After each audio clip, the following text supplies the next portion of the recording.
rescue? Yeah, but she's 14. Oh, he's only 7. But she is a rescue. So he's a mush. Yeah. Mine is a Chihuahua. She's a lightning bolt. I used to bring communion to a woman who had a Chihuahua. And eventually he got up on the armchair and around the back and took his cookie out of my pot. It was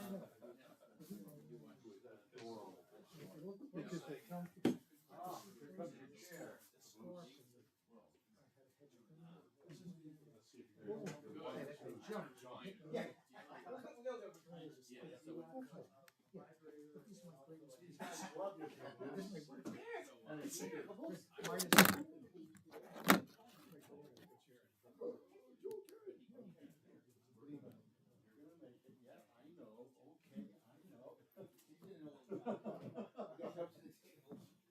called Pavlovian, I think.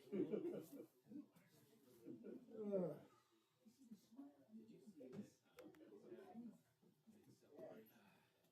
right.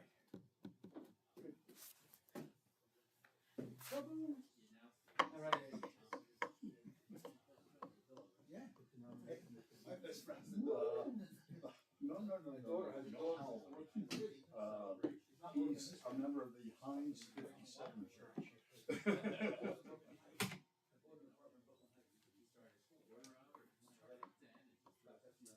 used to be my daughter's dachshund's name, Heinz. She registered, it's founded by the license. He's registered. No, I feel. He was the run of the litter, the last one out. That's what they called him. It's probably the best though. Beg pardon? It's probably the best. Yeah. I know. Yes, you're saying hello. Okay. I'm relegated to the Dave's corner. There you go. Could be worse. How you doing tonight? Good, Dave. Surely. Hey, Nate did a nice little job with his singing on Sunday. Yes, I know. He came out and I think he surprised a lot of people. When he started going. I asked him when he's going to sing the liturgy. Yeah. We did that once. Did he? I must have missed that Sunday. Was that Father's Day? It was during, maybe it was during Christmas or one of the Lenten services. Well, he sang yesterday afternoon. I never sang it. I chanted it. In a sermon. One note in At the end of the sermon, he sang the Oh, yes. hymn. Thank we all our God. And he sang with another young guy. And he actually had a pretty good voice. And I said to him, get the voice, you know? I mean, surprise. I went out as a joke to the youth club at Dartmouth. Yeah. And the director said to me, Mr. Morrison, you have a wonderful voice.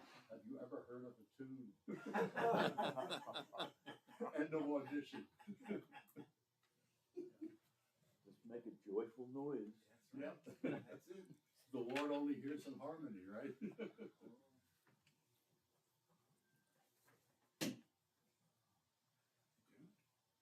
Oh, we're late. We're late. Well, shocking. Yeah, the Lord be with you. And Also also with you.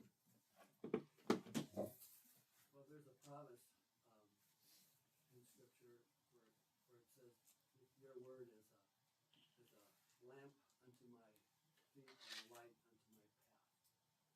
And the promise that He brings illumination when we come and understanding when we open our hearts and say, "Lord, tonight teach me, make it real to me."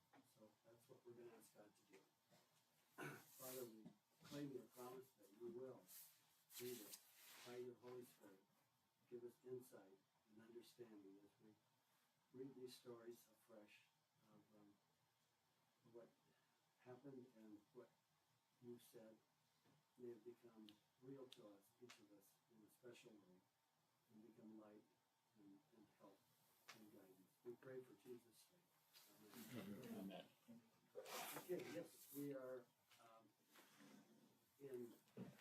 coming to the end of chapter 20. We got one little piece here. No, we did highlight. Never mind. We're going to do 21. 21.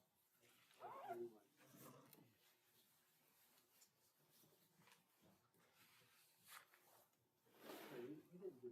Did we do teachers, warning against teachers of the law. I think we stopped at whose son is Christ on top. Yeah, you're We doing did that the section. Lord said to my Lord. So we're gonna pick it up at verse 45. Read this little paragraph here. Okay. Would someone care to read that for us? 45 and 42. Yeah, to the end. Okay. While all the people were listening, Jesus said to his disciples, "Beware of the teachers of the law that like to walk around in flowing robes and love to be greeted in the marketplaces and have the most important seats in the synagogues, in the places of honor at banquets. They devour widows' houses and for a show make lengthy prayers. Such men will be punished most severely." I don't know, when I read this, I thought, if I was a priest on a Sunday morning with a long robe, I better pay attention to what he's reading. Anyway, it says, while the people were listening, and he's already talked about who he is and his supremacy. He's not just the son of David, he's David's Lord. And now he says, while all the people were listening, David had their full attention at this point, as you can imagine. And he said to his disciples, "Beware of the teachers of the law that like to walk around in flowing robes and love to be greeted with respect in the marketplaces." What's his problem? What's his problem with flowing robes? Close to money. More than the general populace. But yours says, mine says scribes. My book, I mean, is a scribe somebody that documents? Yeah, the same thing. The Same. teachers of the law were Okay. basically, as I understand, scribes. These might be also called lawyers then. Yeah, they could be the legals, but I'm not sure. He uses these terms somewhat in a broad sense, and we could include a number of subspecialties. But yeah, we're not talking the priests per se. They could be Pharisees, the scribes, but usually it's the scribes and the Pharisees. So I take it they're not necessarily Pharisees themselves. But he says they like to walk around in flowing robes. So what's the problem here again? Talk a little bit more. Somebody going around in a robe, like a long robe, but they consider themselves higher than anybody else, like a king or something. That's what they think a robe in a robe. Could they be hiding something else underneath? Or they're not, maybe that they're not workmen. They're not people that are like farmers or tradesmen that are doing things for a living. They're just basically lounging about making lots of money. Well, I think it has a lot to do with the outward appearance, that they walk around like they're holier than thou and they're better off than everyone else because they're these holy men, but they're not living out that life, so it's kind of that false exterior that they're putting on. I mean, as Bill said, the robes in those days were expensive, especially long fabric. Wasn't that royalty too? Well, yeah, but for any of them to wear a heavy, long robe took a lot of work to make it, a lot of materials, expensive materials. So that was one thing. It was very noticeable. It could be ostentatious. But was it wrong to wear the robes itself? No, Well, let's Well, probably, I mean, my subheading says that these people, not all of them were what we describe here as, were probably legit in what they were doing. let's look at Numbers chapter 15 in the Old Testament. Genesis. Numbers. Look at Numbers chapter 15 and verse 37. 37, the Lord said to Moses, "Speak to the Israelites and say to them, throughout the generations to come, you are to make tassels on the corners of your garments. With a blue cord on each tassel, you will have these tassels to look at, so you will remember all the commands of the Lord, that you may obey them and not prostitute yourselves by going after the lusts of your own hearts and eyes. Then you will remember to obey all my commands and will be consecrated to your God. I am the Lord your God who brought you out of Egypt to be your God. I am the Lord your God." So what is the, what is allowed and what is the caution here? What was the purpose? He talked about putting tassels on the ends of the long robes, filling, So you I would look remind at the her. tassels and remember all the commands of the Lord. it was to serve a spiritual motivation purpose to remind them, to keep before them, sort of like when they were put on the phylactery, part of God's word, and on the wrist, and so that every time they looked at them, hopefully would remember who they belonged to and what they represented. Were they sort of like rosary beads? That could be. You ever see Orthodox Jews in New York, they have things that hang down underneath their shirts? It's similar to it. There's a name for it. They wear the Hasidics. Yeah, they have a thing, they have a thing like that goes around their waist. Yeah, They have you the see it tassels. underneath the shirt or Yeah, something. that's modern day equivalent, I guess. Yeah. In the Chosen, I think Jesus often had tassels like that. They don't talk much about it. It's often part of it. Didn't notice, really? Yeah, and there was one of the episodes they had Matthew, Matthew. a man give him some of these things to wear, and then you see Matthew having things on too. It reminds me of he's Jewish. The robes were permissible and served an important spiritual purpose, but they also could lead to what, as David talked. They could lead to what? Cockiness or Holier than thou. Arrogance. pride. Yeah. The point is they'd rather be seen than heard, or they like to be heard. But it was to show off. It was to put yourself on display, and so that you would gather respect. Later, the Talmud required that people, when they saw someone wearing a robe with the tassels and all the rest, that they were to acknowledge them in a special way. I don't know if they genuflexed or crossed themselves with it. Would you say it would function in more modern times the same way as an icon might? Rather than point to something beyond itself, it was calling attention to the excellence of the icon than to what the icon Yeah, was. that's a good point. Yeah, seems to be the truth. And it says, it's to impress people in the marketplace. I just think of going back to the old movie with Fred Astaire, Easter parade, and since then, Easter often, in my day, growing up, the women typically wore something special on Easter Sunday. And there's one sense in which you say, well, sure, we want to look our best, in honor of the Lord. On the other hand, why do we dress up to that extent? Obviously, you're trying to gain attention to something, and so people admire you. And we don't want to dress like bums, but at the same time, there's this balance between function and form. So then he says, typically, teachers of the law and scribes and so forth, they also want to have the most important seats in the synagogues and the places of honor at banquets. What was the most important place in the synagogue that they hoped to describe? The front. Where there's the ark out of which they keep the law, the scrolls, and to sit closest to that, you see probably pictures of it, with this case, they keep the law, and to sit closest to that is a place of honor. What about in banquets? What was the place of honor? The head of the table.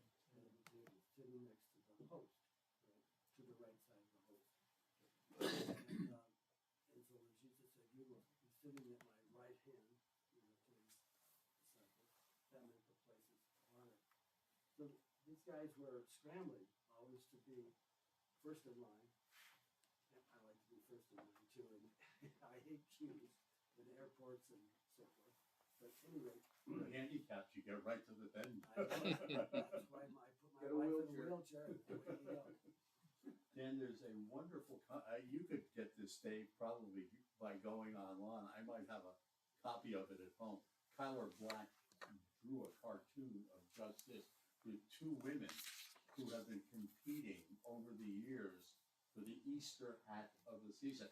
And there are tiers to it, with bunnies sitting on cakes as opposed to the rabbits sitting over it. And the competition has gotten out of hand, to say the least. So, and then he goes on in verse 47, and how do we understand this?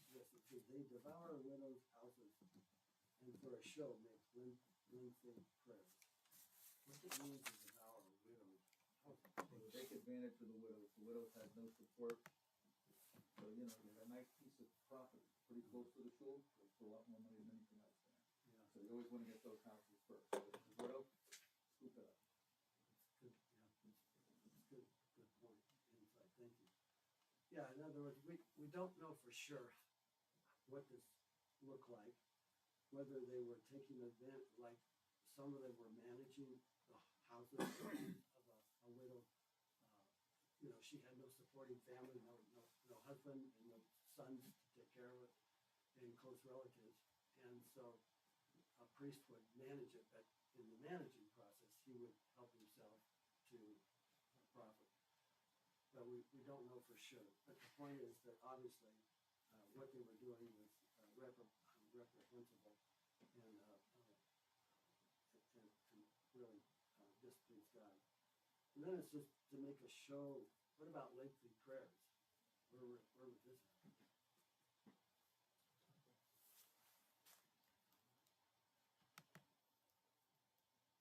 Or it could even be on the streets, and it could be in the open, and stop and put that in. The prayer posture for an Old Testament Jew, and a Jew at the time of Jesus, was normally to be standing and with arms raised. So when Paul tells Timothy, I want all men to pray, lifting up holy hands, that's a normal posture. So when you read that somebody got on their knees to pray, like Paul does in Ephesians 3, he says, I bow my knees before the Father, and with this amazing prayer. It shows he's really, really in earnest. But any comments about what's the lengthy prayers? Again, what is the purpose, the motive behind that? Just putting on a show, making everybody think they're important. I mean, have we ever been guilty of this? How could it happen to us? I remember as a very young Christian, the first weeks of my going to church, and the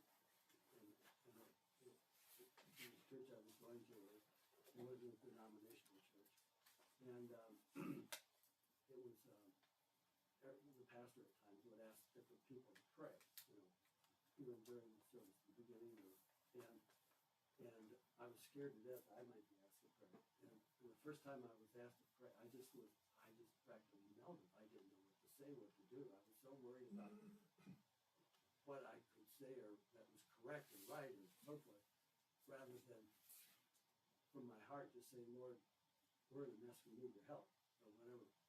And so it's easy to be caught up in showmanship, flowery prayers, and as well as what we wear, who are we trying to impress, and what are we trying to gain. Any comments over this? That must have hit hard to describe when you heard this. Matthew chapter 23. And like what? Matthew chapter 23. Yeah. That whole chapter talks more like, do you want to elaborate? No, it was interesting in reading the first 5 verses. Yeah, read those first 5. I was going to point out that. That's a good. When Jesus said to the crowds and to his disciples, the scribes and the Pharisees, sit on Moses' seat, so do and observe what they tell you, but not the works they do. For they preach, but do not practice. They tie up heavy burdens hard to bear and lay them on people's shoulders, but they themselves are not willing to move them with their finger. They do all their deeds to be seen by others, for they make their phylacteries broad and their fringes long. What's a phylactery? Oh, Oh, yeah, on the road. It's Yeah, a piece of yeah. scripture. So put They have it on scripture. their forehead and Yes. also on their hand. thank you. By the way, it's a pizza, plus 4 things hanging down from the A town. pizza? Pizza. It's spelled, it's 4 braided Yeah. things kind of what you got in the shirt from. To remind them of whatever. So let's, notice the final sentence of this little paragraph. What does Jesus say? This man will be punished most severely. Ouch. I mean, making a show, trying to gain attention. It bothers me, you know, and it's reality in modern day politics. Everything is PR. What's it gonna look like? How can we spin this to somehow make it look better than it really is? You know, to shift the blame somehow. The whole thing of not taking honest, or showing who you are in an honest way. And aren't they, these are like former teachers, so they're being held in higher standard. Yeah.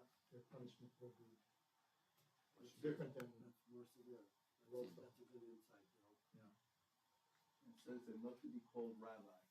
It goes on to say that you are not to be called rabbi, for you have only one master, and the law of brothers. I'm not going to call anybody my rabbi. That means Dave Williams, especially Lyndon Thomas. I stopped as of tonight at 21 minutes after 7. I will not say that again. Well, and the thought is that obviously by them wearing the robes and the tassels, they're following the Torah in the proper way. It's only because of their lifestyle that it displays that they are doing it for show and not for service. If they lived a lifestyle that they preached, wearing these robes would be very much part of the culture, even though they might be, you know, more expensive. But so it's really what's on the inside that they're covering. But if they were truly serving in the way that they're called to serve, you know, the outside would be equal to that. That's a good insight, David. Yeah. It's true. Yeah, I can't hear you because of what you're doing. So now it jumps from this into chapter 21, and it's followed by this paragraph about a poor widow. So let's read that in a attention. It's number 21, just 1 through 4. As he looked up, Jesus saw the rich putting their gifts into the temple treasury. He also saw a poor widow put in 2 very small copper coins. I tell you the truth, he said, this poor widow has put in more than all the others. All these people gave their gifts out of their wealth, but she, out of her poverty, put in all she had to live on. Why do you think Luke dropped this in at this point? Well, because the scribes, the Pharisees, right before that, were actually stealing from the widows, and the reason they're poor in the society. And here is a woman who's truly a believer and worshiping God and gives all that she has. So it's the contrary to what was just above. Yeah, she becomes the foil to the scribes and Pharisees he's just described, who are ostentatious and put on wear things and do things for show, rather than in a way to draw people closer to the Lord and draw them to Him rather than themselves. Yeah. Where did people give? Where did they put their money in the temple if they wanted to bring an offering? Anybody have an idea? Dave, do you have an answer to that one, where they put money in the temple? Okay. Well, I wasn't sure either, but as it turns out, that there were 13 different trumpets, that were called trumpets, in the temple, in the court of the women, outside where Gentiles and women could approach. And it was sort of like a big tube, you know, like a tuba, and you could throw your money in there, and it would funnel into inside where it would be gathered and kept. And there were 13 of these around. And so Jesus, while he's talking to the scribes and Pharisees, suddenly turns around and he sees this woman doing something 180 degrees different from the attitude displayed by the scribes. And he just picks up on that. Talk about a teaching moment. You were going to say something, Bill? No, I just had a vision. I gotta share it. Okay, It's please. it's off key, so bear with me. You throw that money in, there's a handle, goes. Oh, good. But anyway, move on. It better be Move on. temple money though. Temple. They probably had to convert the money. They did. That was part of the problem. They had to convert it into shekels. If it was denarii, Roman coins didn't work. And it said she put in 2 copper coins. Do you have roughly any idea how much that would have been worth? What that might have amounted to? Well, one source I read said it amounted to about 1/50th of what a day worker would, the salary would be for one day's work. About 1/50th of it. So we're talking, a dime or something very, very modest. And so why is Jesus commending her?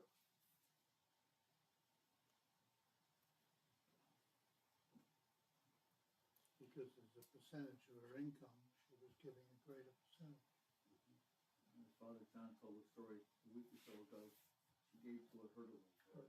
Yeah, She would feel it. hurt a lot, I suspect. It reminds me of that joke where the ham and eggs, and the chicken contributed his eggs, and the ham says, "Yeah, I've contributed a lot more than just a few eggs." So he sacrificially gave up his life for it. So that's kind of the same thing here, that she gave up her all, and and everyone else is just giving off of their wealth. Remember King David when they're in the process of he had been established as king of Israel, and he was in Jerusalem, and they're in the process of setting up to prepare for the temple to be constructed. Of course, Solomon would build it actually, but they needed property and land, and of course he had done something really silly in his last. He had asked for the men, the fighting men eligible throughout Israel to be numbered and counted. And it was a dumb, foolish move, and he was going to be punished for doing that, because he was depending at that point on men rather than God to be their protector. But anyway, so he negotiates with the gentleman who owned his property upon which the temple now sits, and said, I'll give you whatever you want. You name the price, and I'll pay it. And the seller says, "Oh no, I can't do that." And he said, "I'll give it to you." He said, "No, I have to pay." I said, "I will not give unto the Lord that which costs me nothing." And those words, I remember one of my seminary professors said, "I'm with a finger pointed." In sermon preparation, in ministry, and service, and what you give to people, said, remember this: I will not give unto the Lord anything that costs me nothing. If it doesn't cost you something personal, sweat, blood, and tears, then I'm not sure what it's really worth. And that's sort of one of those things that sort of sticks in your brain, And It's like, what was it, Mary or Martha? The oil, very precious oil on Jesus' feet. Very expensive, and that interplay between her and it's true. Yes, sir. the other one. Okay. Any personal anything else you want to any questions or any insights you want to share from this passage?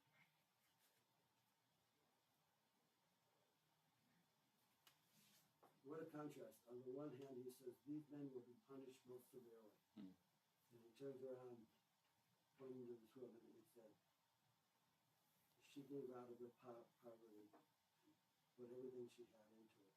And obviously, for her, there would be reward and blessing. And then he goes on, and then we get into this long section of Luke, describing the destruction of the temple. So let's let's start in verse 5 and just read down to verse 19.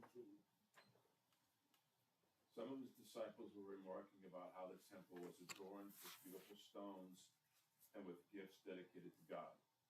But Jesus said, "As for what you see here, the time will come when not one stone will be left on another. Every one of them will be thrown down." Teacher, they asked, "When will these things happen, and what will be the sign that they are about to take place?" He replied, "Watch out that you are not deceived, for many will come in my name claiming I am he, and the time is near. Do not follow them. When you hear of wars and uprisings, do not be frightened. These things must happen first, but the end will not come right away." Then he said to them, "Nation will rise against nation, and kingdom against kingdom. There will be great earthquakes, famines, pestilence in various places, and fearful events and great signs from heaven. But before all this, they will seize you and persecute you. They will hand you over to the synagogues and put you in prison. And you will be brought before kings and governors, and on all account of my name. And so you will bear testimony to me. But make up your mind not to worry beforehand how you will defend yourselves. For I will give you words and wisdom that none of your adversaries will be able to resist or contradict. You will be betrayed even by parents, brothers and sisters, relatives and friends, and they will put some of you to death. Everyone will hate you because of me, but not a hair of your head will perish.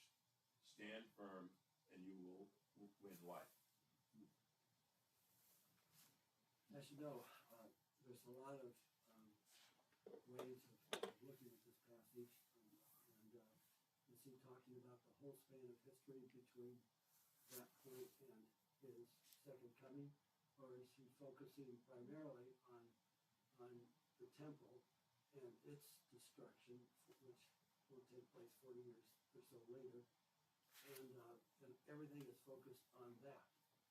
So let's get into this a bit. How did the disciples feel about the temple? In verse 5. So they thought it was a pretty nice looking place, beautiful stones and gifts dedicated to God. Yeah, I mean, there was obvious pride. I mean, this was King Herod's temple, basically, and it wouldn't be finished for a number of years later, but it was impressive, no doubt about it.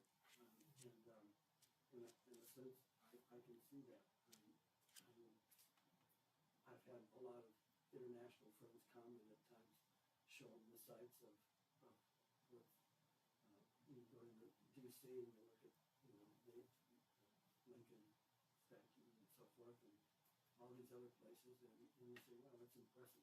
And there's a sense of pride, understandably. And but Jesus uses that again as a teaching moment. But what is a teaching moment? Have you had any teaching moments?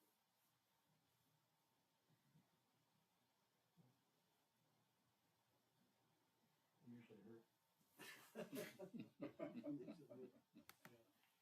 It's that time when you sense somebody's struggling with something and they're more apt to listen than any other because of anything else. And there's an opportunity to pass on the truth, to teach a lesson that they forget. I remember those teaching lessons in the past. They're the stupid things I've done. Or a hunger and a desire to learn, how does this work? Or what could be better? Or how can I have an improvement? And it's those times when there's readiness matches the input that is required, readiness. And so he senses here's an opportunity to help prepare his disciples for what's coming in. Because he obviously knows what's coming down the road, and it's not going to be fun for not only the disciples, but for the people of Israel as a whole. And so he says in verse 6, and that's for what you see here. The time will come when not one stone will be left on another. Every one of them will be thrown down. Can you imagine the sense of disbelief or shock when he said this? you know, this actually happened like 2 years later. Exactly, that, at this point, it looks so permanent. It's fabulous. And some of those those blocks of stone are gigantic. When we went over there and saw some chrono, I mean, it's like epic, huge, you need equipment to take this stuff, but it's on. You wonder how in the world they. How'd they do it? How'd they cut them and put them in place? Indestructible. Surely, this can't happen, surely. We're too strong. Our church will be here into the next century. Whatever we think is permanent, may not be permanent. I think Jesus referred, they think he's talking about the temple as a building, where in fact he's talking about the temple of his body that will be raised in 3 days. And they're aghast, they can't figure this out at all. And he refers to himself as the chief cornerstone, that block on which everything else rests. And you know, I can remember listening to this as a kid thinking, well, if they got it right, how do you mean you're going to get this raised in 3 days when it's taken this long? Because I didn't understand the permanence and the certainty of that foundation. All right, thank you, yeah. And so, what is their question to him in verse 7?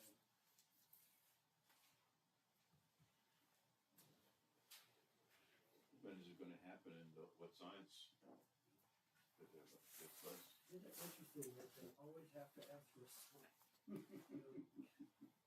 You know, in other words, what will be the indicator that this is coming about? How will we know? And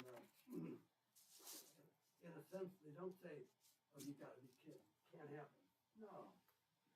At this point, there's no denial of what he's saying, but he's just okay. When's it going to take place? When will it happen? And what will be the sign that they're about to take place? So the focus here is on the temple and permanence or impermanence. And so then in verse 8 he goes on and he talks about what is going to happen and whether some of the signs and developments before the temple is actually finally destroyed. And some people look at this 2 ways. They see, you know, he starts first of all with the sweep of history and prepares the disciples for the bumps in the road that are going to come. And then also he talks about the temple. But a minority view, and I've slipped into that minority view in the last few years, I think this makes more sense if we focus just on he's looking at the destruction of the temple and everything that will happen before that in AD 70. And obviously we know that in other passages he talks about the unfolding of history and what they'll face in terms of persecution and difficulty. So, but at this point, Eric's question is, what's going to happen in the temple? When? What you say it's going to be gone? How do we know this and when it's going to happen? So let's just. It's interesting that they use that as part of the evidence before the Sanhedrin to convict Christ. And then you go to the chapter beforehand, where it came to paying taxes to Caesar. They used that before Pilate and Herod, that Jesus had one of the taxes to Caesar. So they used all of this here to indict him. He made himself very vulnerable at this point by saying, as Father John said, he likened himself to the temple, that it would, even if this was destroyed in 3 days, it would be rebuilt. He would come back to life, the resurrection and so forth. So it says, and so one of the things that he predicts about what's going to happen. No.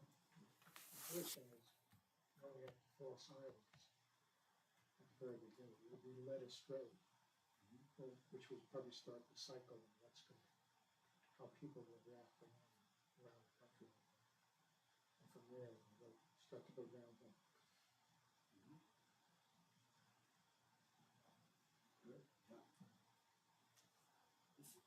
Did this actually happen? Many come in his name, claiming to be Messiahs. Yeah. It's true later in history, but anyway, here he's saying that between now and the destruction of the temple, there's going to be false messiahs, and so the warning is don't be deceived. And the other Matthew account, which is longer, he goes into detail, and the word is don't be deceived, don't be deceived, beware, don't be deceived. And so, when you hear that warning over and over again, what does it make you think? A whole bunch of people got to see him. It gives a bunch of support to Thomas. Yeah. We are subject to error. We can be easily fooled and deceived, talked into something. It's deception. How did sin come into the world? Deception. Deception. Satan said, "Did God say that?" Nah, he doesn't do that. You're not going to die if you eat this. And You misunderstood. yeah, he misunderstood. He set you straight. And deception. And that's why over and over again in the later epistles, as you go through the New Testament, the warning, beware of, look out for false teachers, false prophets. So the challenge is be careful what's claimed and check those claims against what God has clearly said. Just watch out, look out, for many will come. And then what else does he predict is going to happen? In verse 9. Wars and revolutions. Wars and uprising, revolutions. And that happened during that period of time too. It's continued to happen. He says these things must happen first, but bad news is the end hasn't come yet. And then he goes on and elaborates. He talks about nation against nation and kingdom against kingdom, earthquakes, famines, pestilence in various places. A lot of these things globally were happening in that span of 40 years, and subsequently they have. And then he also predicts what in verse 12? Persecution of disciples.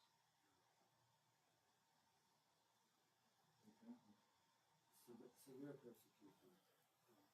They'll hand you over to synagogues and put you in prison, and you will be brought before kings and governors. Did that happen as you read through the book of Acts? Yep. And even if you're let out miraculously, you stay behind. That's right. That's right. Tom Wright makes an interesting point that befuddles me about this sometimes. That more is to come that we can't even imagine. And for the victory to be the triumph it's going to be, evil must be allowed to do its worst so that it will be eradicated in the end. And I find I can accept that intellectually. I find a hard time wrapping my emotional side around that. There's a lot of pretty evil things going on Yeah, there are. now, and in the last 2,000 years. So it's going to get worse before it gets better, I guess. When it talks about there'll be nation will rise against nation, and kingdom against kingdom, and so forth, and persecution. What do these descriptions demonstrate about men? Self-destructive and evil. Yeah, that we are unable to save ourselves. We're addicted to war. In the Psalms it talks about, and their feet are swift to shed blood. And let's face it, men, you get your testosterone going, somebody stepped on your toe maliciously or whatever, and the first thing you want to do is what? So, Yeah, it's right back. and you know, you see fights break out usually and globally. It's wars seem to be inevitable because man's problem is incurable. It just picks up on what you were saying, Brother John, is that, as quoting Tom Wright, that through this period of time, God is showing in the clearest way possible that ultimately our problem is incurable. And only He, sin will have its worst. And that was part of the purpose of the law, was to show what was in our hearts. And that we could live up to what we could be and needed to be. What does he mean that, again, he's talking about the great earthquakes, famines, pestilence, and all these terrible things. But then it says, and great signs from heaven. Okay, What would be the great sign from heaven? all right. Asteroid. Easy, bro. Well, think about it. What'd you say? It's an asteroid or something. We have to keep in mind that sometimes they use these things metaphorically to describe political catastrophes or things that were catastrophic in their impact on and for instance, look at let me find this. I just have this. I looked at it.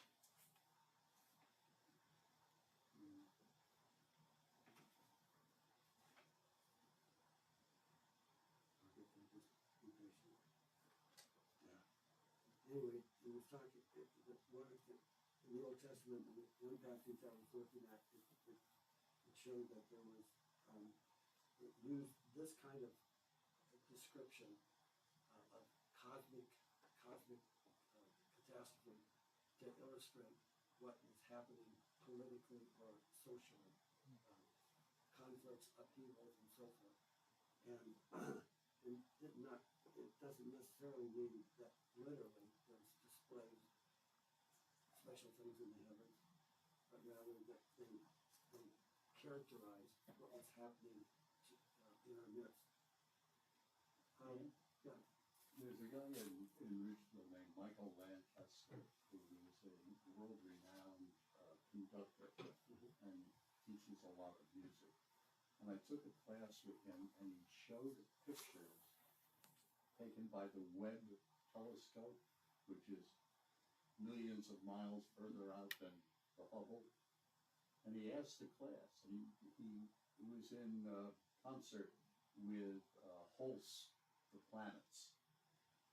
And he asked the class with these pictures, do you see anything? And we all looked with different eyes, and nobody said anything. And I really wanted to, but I didn't want to be the only person in the class, so I didn't. But I asked him after class, I said, I swear, there were what looked like human shapes in the far reaches of space. And he said, why didn't you say something then? Because I agree with you. I said I was afraid to get laughed at. But when Paul talks about principalities and powers, there's something much grander than we can imagine. And when Father Nate was talking about the apocalypse several weeks ago, and the end times and that sort of thing, there's a moment in Michael O'Brien's Father Elijah where the Antichrist is a figure of the story, but there is something passing behind him that is greater than he is. He's just another pawn in the demonic, on the demonic side, being used. And here we are fooling around with little piddling principalities on earth when there's a lot more going on.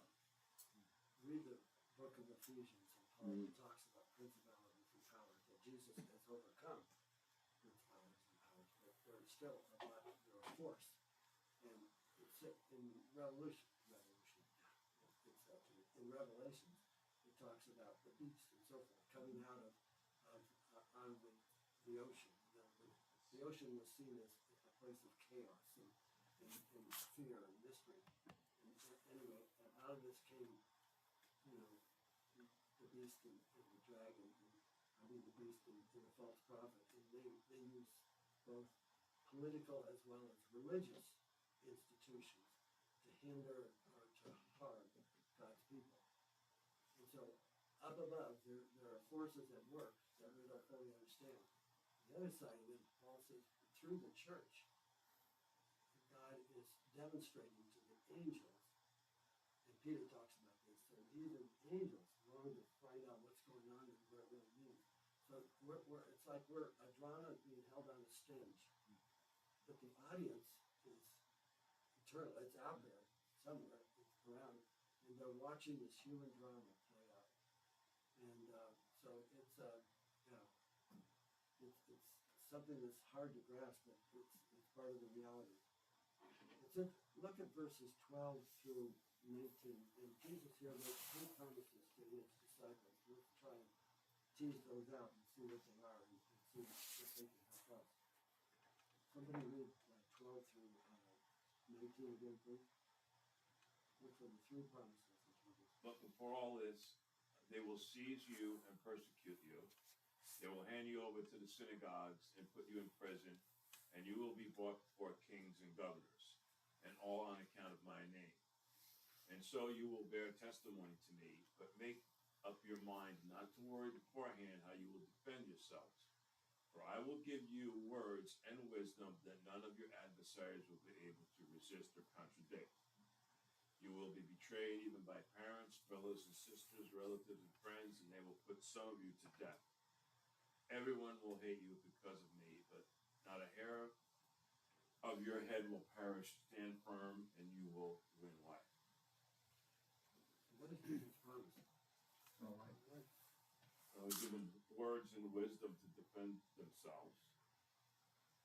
That's one, that everyone will hate you because of me. So he promises persecution.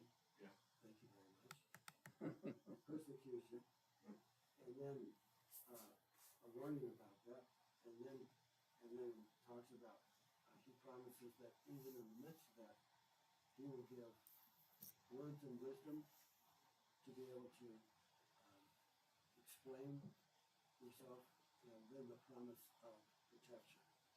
Now we know that some of all of his disciples, basically, the 11, ended up being martyred, as far as we know. So he's not saying you're bulletproof in this thing. So he's talking about when he said you will win life, as Peter said, seems to be referring to life that lasts forever, eternal life, not just a safe life. Here and now, after that, we know there's trials and problems that come. So that's quite a promise. He says it's going to get worse, but he says, but in the midst of that, I will help you be a witness for me, and thirdly, the promise of my presence to protect. Does that help you? Yes. Well, it was like with Daniel in the den of lions. Jesus was there with them in the furnace too. Jesus protected them. Yeah. Protected them in there. It's also important that he says he's giving the words and wisdom to go against the adversaries and the I mean, Jesus, when you look at the way he dealt with the Pharisees and the rest of them, he knew what they were going to say before they said it, and he couldn't refute it. I find this very reassuring when you feel vulnerable and weak and defenseless, and I don't have a clue. I'm not smart enough to answer all the questions. Or what convinces people that what you say is true?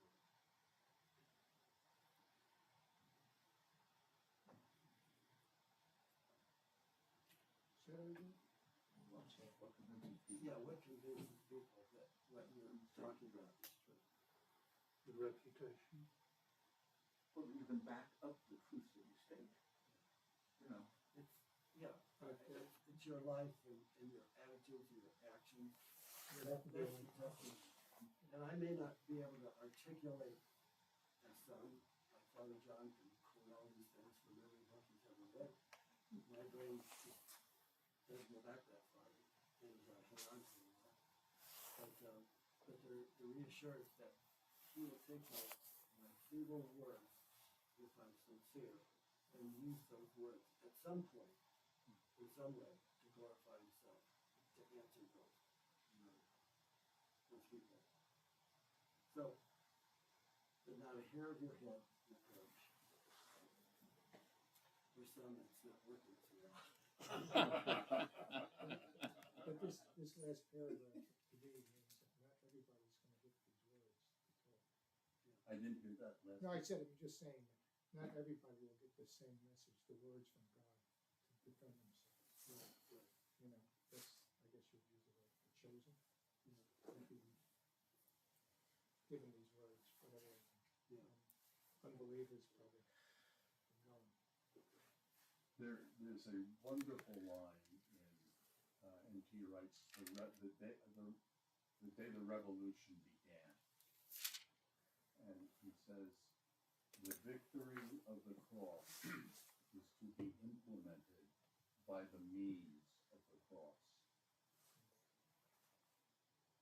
Which that's, as you were pointing out, Dan, that suffering is, you can't get to Easter Day without Good Friday. Wish it wasn't. I do too. Well, it's like when women give birth. I mean, they go through a lot of pain. So Jesus talks about the birth pangs. yeah, birth pains, yeah. So then after that you have a child. And, I mean, it's easy to say, but the reality, he's saying, you're gonna go through a bunch of stuff that you don't like. You're gonna see things that you shouldn't have to see. But I want you to know, I've got your back. Literally, I've got your back. I'm with you through this whole thing. I'll give you what you need and take you through. To life. not necessarily meaning that they will survive what they're going through, Right. but it will be bearable. Yeah. Where Jesus will take the pain. I always wondered about the folks in the Twin Tower debacle. If they were gone before they even knew what hit them. You know what I'm saying? Like if God just lifted them right out of there before. If you want help with that, look at in the prayer book at the Great Litany, and for the last rites, ministration at the time of death, where we pray that when we die, we do not die suddenly and unprepared. Which is why daily prayer, a life of prayer. The book you guys are going to teach, Streaming Waters, or whatever, the Bonhoeffer chapter, I had to go back and reread it. It's just loaded with a living witness of this man, this mind-boggling.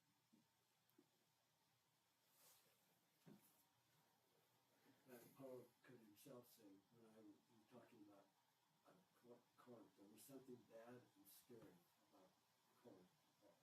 And he says, when I got there, I was there in fear and in trembling and in weakness. The word trembling is the same word that was used of the guards at the tomb of Christ when the angel appeared and said, by the way, it's gone.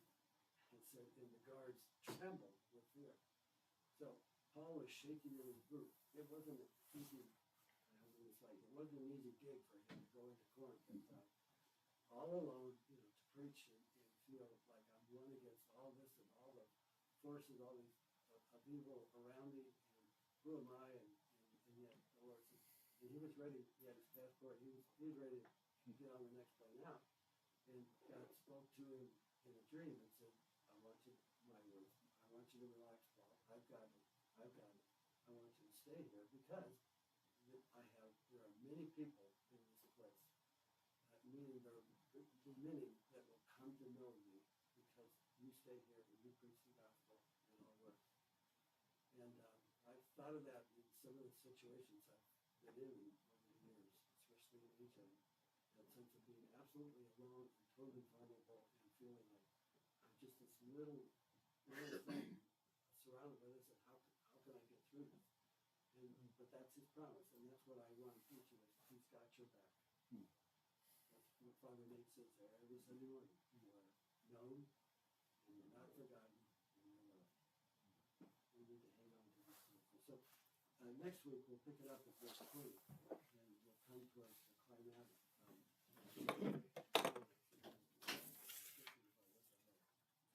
All right, anything that you